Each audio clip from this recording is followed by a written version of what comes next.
One of the biggest problems people have is getting their dog to come back or recall. Now, the main thing that you need to work out is what it is that you're going to use as a command for your recall. Is it going to be come? Is it going to be here? Or is it just going to be the dog's name? I don't recommend the dog's name. I usually say people come. It's a harsh word, very clear and succinct. Or a whistle. Now, I'm working with a Kelpie right now. I've done a little bit of positive reinforcement training with the Kelpie in the last couple of hours, and to ensure that the dog does enjoy being around me. I'm exposing her to sheep, so what she wants to do is work the sheep, get near the sheep. I'm going to try a few things to make sure, and what I'm going to ensure is that when we leave today, I'm going to have 100% compliance come, or 100% compliant recall.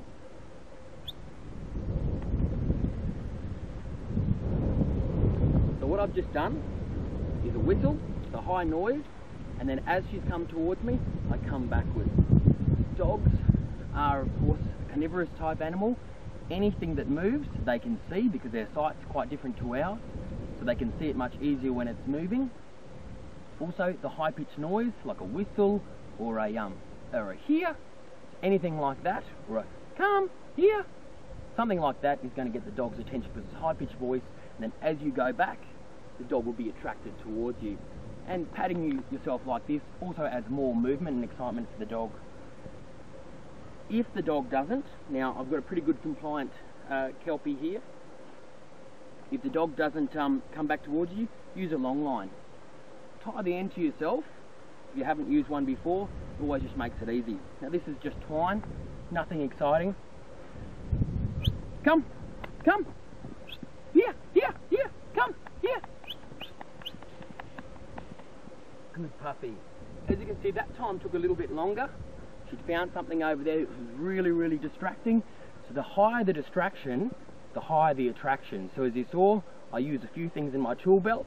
One of them was a whistle, one of them was the run backwards, the other one was the clap, and then I also used here, which was a high voice. So we'll have a look at the Kelpie over there. She's found something very, very exciting, very, very distracting.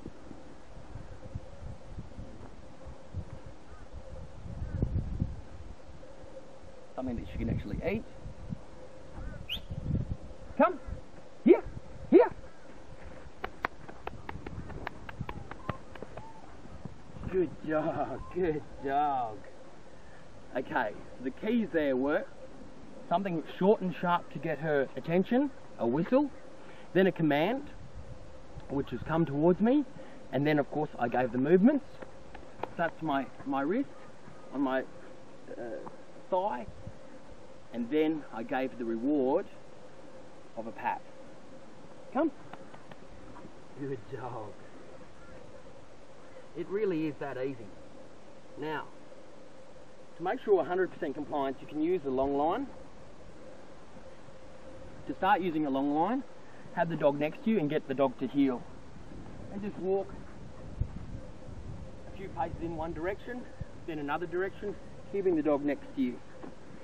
Now, this may get me into some trouble with some trainers, but if you are having a lot of trouble with recall compliance or getting your dog to come back, it is something that you can do, and that is a check.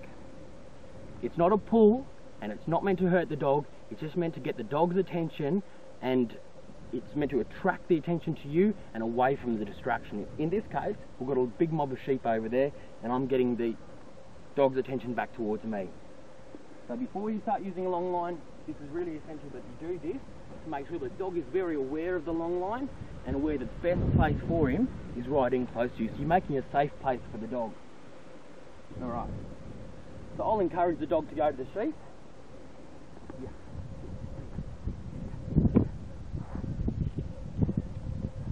Problem is, I think I've made next to me too comfortable of a place for him, so he really does enjoy it.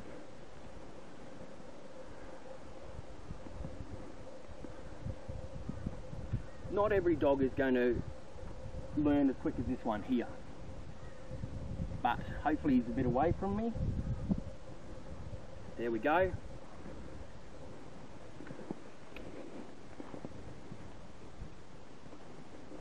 He's found something exciting. Come. Good dog. As you can see, all I did was give a very, very sharp tug. Wasn't meant to hurt the dog, wasn't meant to in any way give him any pressure. All it's meant to do is get his attention so that when I whistle, he understands that he needs to look at me, and then I give the command, and then of course I move back. That attracts him towards me, and then always give him a pat afterwards. And of course, remember to tie the other end of the long line to you. As you can see, what's very quickly happening is the Kelpie's going to enjoy being around me.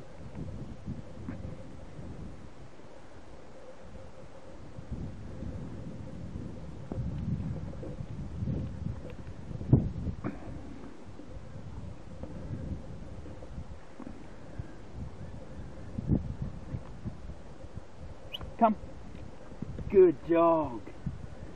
As you can see, after a while, what you can do is limit the amount of attractions that you need. I don't need to run back every time once the dog comes to me. And that is achieving 100% compliance in a very short amount of time. So the keys to it are long line, about 6 to 10 meters. Don't need it any longer than that, it'll just get tangled up. Tie one end to yourself. That way if anything goes wrong, when the dog's working away from you, if you're in a park or a public place, the dog is secure, and that is vitally important. Remember your marker command. In my case it's going to be a whistle. Come. Small tug of the lead, very, very small tug of the lead. All it is to get the dog's attention, to make sure that you get 100% compliance. As the dog turns around, then you give the command, which is come or here. Make sure everyone in the family is consistent and uses that one command. You have to choose exactly what it is, and it cannot be the dog's name. It has to be a command that means come towards you. And the last thing is you step backwards. Attract the dog with more movement, because remember, dog's eyesight is not as good as humans, but it's very good at discerning movement.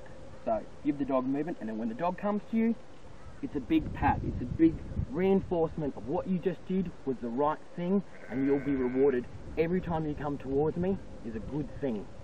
That way, you'll eliminate any poor recall behaviour. So good luck. I guarantee it's going to work as long as you do it with all those keys. Come.